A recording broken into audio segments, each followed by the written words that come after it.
this thing rolling? Hey, Dev, come on! We gotta get this thing done! Come on, man, we gotta get this thing done. Let's get this over with, okay? Got grass cut before the sun comes down.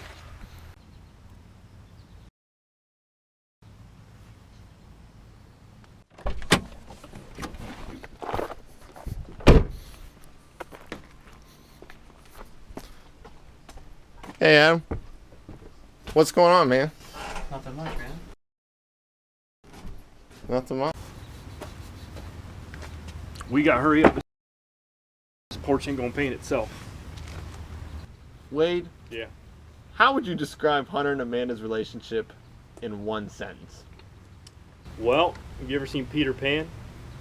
I'd say it's like going to Never Ever Land and never ever coming back. That's easy. Being an engineer with a chemical background, any engineer knows that the covalent bond is the strongest bond. Always giving and sharing, just like Hunter and Amanda. Their relationship's like an apple, nice and red and crispy on the inside.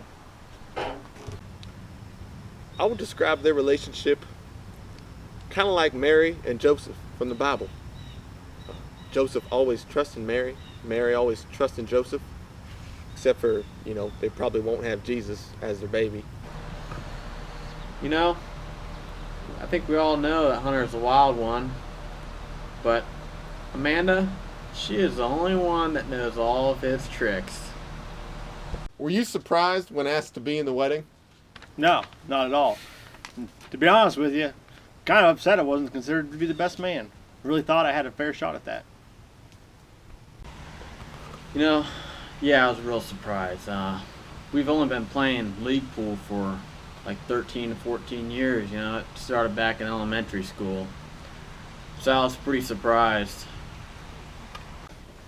No, I was not surprised. I saw him doing it on the front porch. I felt pretty good. I'm about to cut a rug at this wedding. I don't know, was Christopher Columbus surprised to reach America? Nah. Yeah, I guess you could say I was a little surprised. But then again, I guess me and Hunter dirt bike together, play golf together, snowboard together, bend trees together. So I guess it did make sense in the long run. Aaron, I want you to describe a time for me when you knew that Hunter and Amanda were going to get married. That one time when I heard Hunter let that first spark fly, Amanda didn't even blink an eye. It was about a year ago. We were at the barn eating salad. The salad was delicious. So good. I saw it in Hunter's eye, a little sparkle. I knew it was going to go down, and it did. There was this one time I found myself asking Amanda questions about my family that I should have been asked knowing, and I'm asking her, and that's when I knew, hey, Hunter's gonna marry this girl. I would say the moment I knew was the moment every time I would see Hunter, I'd seen Amanda. I started mixing them up. I'd call Hunter Amanda, I'd call Amanda Hunter, and then sometimes I'd just call him Kelly. So how'd I know they're gonna get married, huh? We see this one time at the Christmas, family Christmas now. Hunter, he had that twinkle in his eye. Same twinkle I had in my eye before I asked my wife to marry me. That's when I knew. Do you have any last advice for the bride and groom? Marriage, it's like a weed whipper. You gotta prime it to get it started. It's when the fuel's fresh. You gotta keep it primed.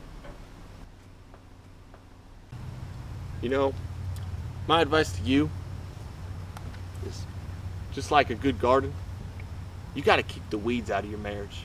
Whether it's spraying once or twice a week, you just got to keep them out. Keep them out. I got some last words for you, especially you, Hunter. You guys better be going out on dates when you're 99 years old. Word of advice. Me being the only married man in the group, I feel like my word is better than anybody else's word. So my word of advice is, when your honey comes to you and says, baby, I need me a new pair of shoes, you say yes every time. If she wants a new pair of dress pants, yes every time. And you know why you say yes every time? Because when that honey comes back to you and you want to buy something, the answer will be yes every time. You know, Hunter, Amanda, being married is kind of like cutting a log. Sometimes it's going to be moist. Sometimes it's going to be stinky. But you cut that log and you split that wood, it's going to keep the fire in your marriage going. You just got to throw in the fire. And only you can prevent forest fires.